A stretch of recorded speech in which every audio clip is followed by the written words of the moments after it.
Hello friends, welcome back to my channel Study with Vidhi.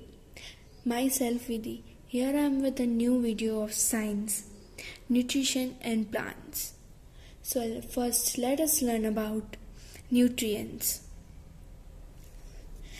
Like carbohydrates, fats, proteins, vitamins, minerals and roughage are essential for living organisms and they are called components, and these components are known as nutrients, and each nutrient performs a specific function, and different function such as provides energy, helps in repairing and growth of the body, helps to fight against disease and etc. Now let us start with the mode of nutrition in organisms. So in that, first let us know about what is nutrition.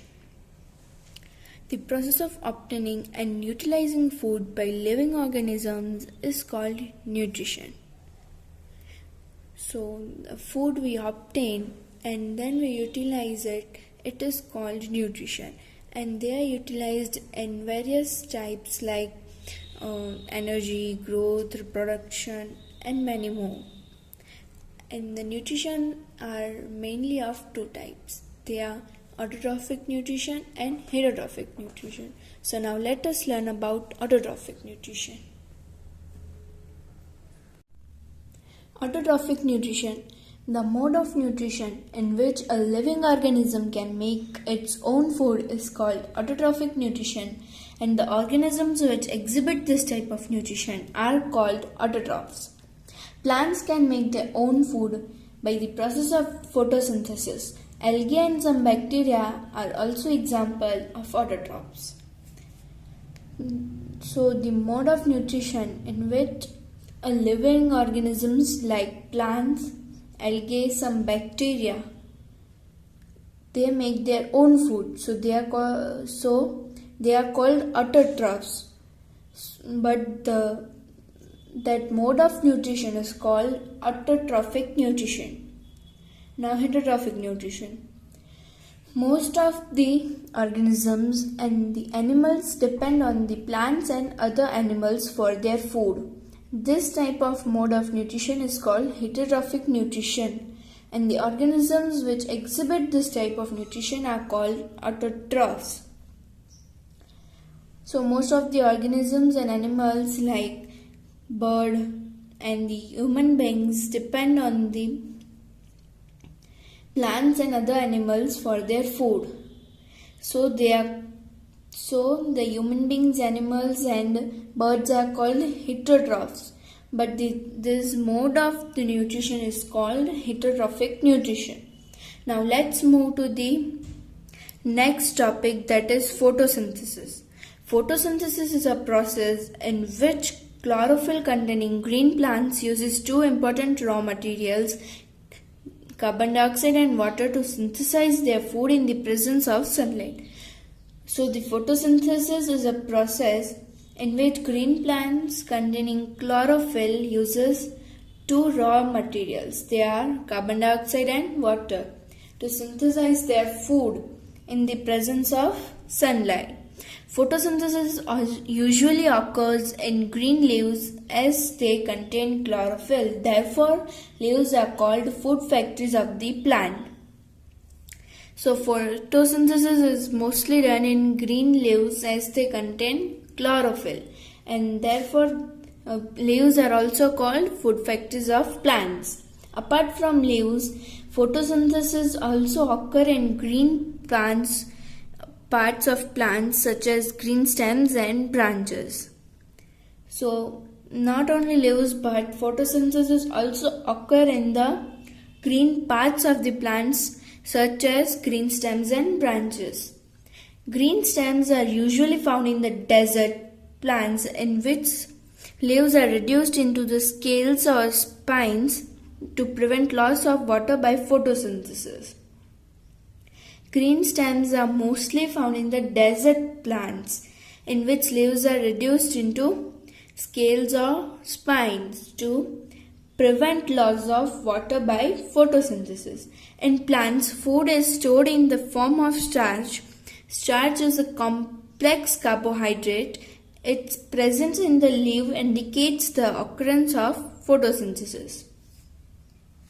So in plants, food is synthesized in the form of glucose, and that is simple carbohydrate.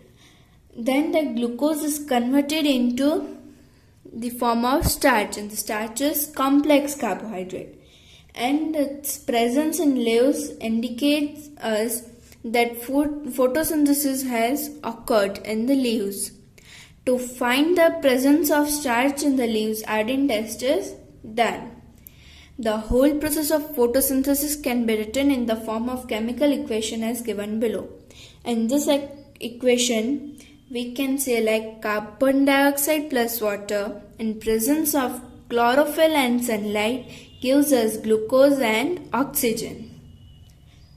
During photosynthesis, oxygen is also released.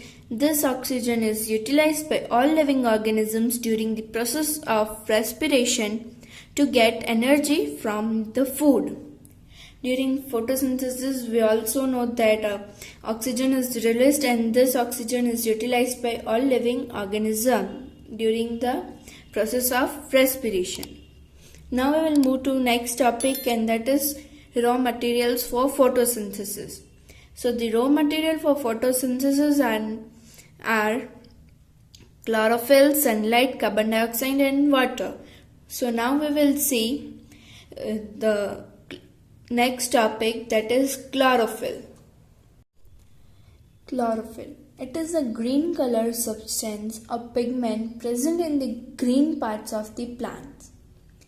Chlorophyll molecules are principal sites of light absorption during photosynthesis. So chlorophyll is a green colored substance or pigment. Pigment is also like a color. It means color only, which is present in the green parts of the plants. So it makes the plant green. Chlorophyll molecules are the principal sites of light absorption, means sunlight absorption during photosynthesis. Now let us know about cells. Like a brick of a building, a cell is the basic unit of the life. Our body is made up of millions of cells.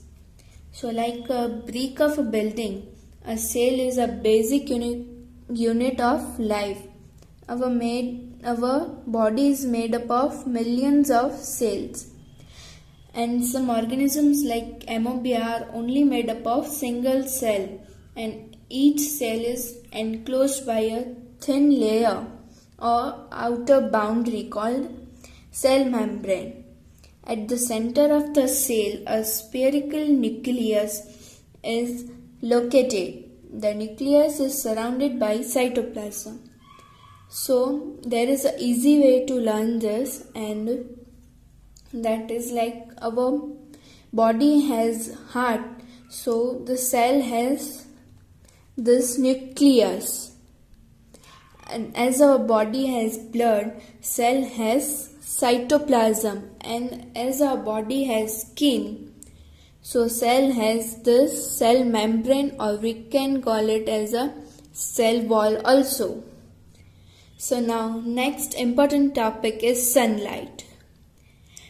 Chlorophyll helps the leaves to capture the energy from sunlight, and this energy is utilized for the synthesis of food from the carbon dioxide and water. So chlorophyll helps leaves to capture the energy from sunlight, and this energy is utilized by the leaves for synthesizing the food with the help of carbon dioxide and water.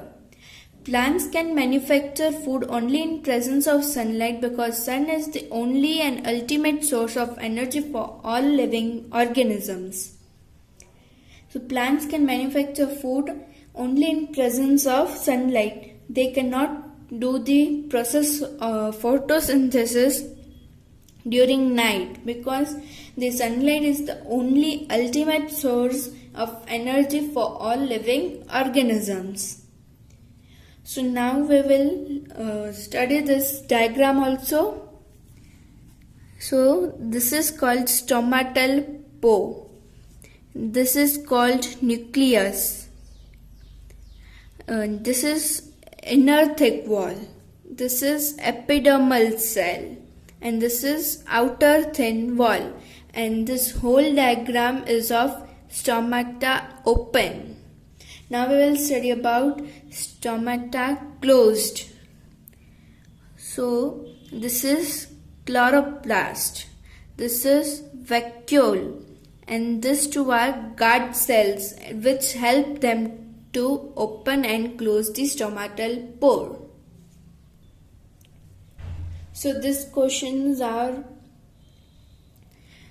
for you. You have to answer in the comment below. So now let us come to next topic, that is carbon dioxide. It is essential for photosynthesis. Plants take carbon dioxide from the atmosphere through small openings generally present on the lower surface of the leaves called stomata. Each stomata is surrounded by two guard cells which regulate its closing and opening. So carbon dioxide is an essential nutrient for photosynthesis. Plants take carbon dioxide from the atmosphere through these small openings that are called stomata from the lower surface of the leaves. Each stomata is surrounded by two guard cells which help them to close and open the stomata. Now next topic, water. It is essential for photosynthesis. Roots absorb water along with minerals from the soil and it is transported to different parts of the plant. So, water is also essential for photosynthesis. Water is absorbed by roots along with the minerals from the soil and it is transported to the different parts of the plant. So, autotrophic nutrition and its different types would become in part second. Stay tuned till then and like, share and subscribe. Press bell icon for my upcoming videos notification. Thank you.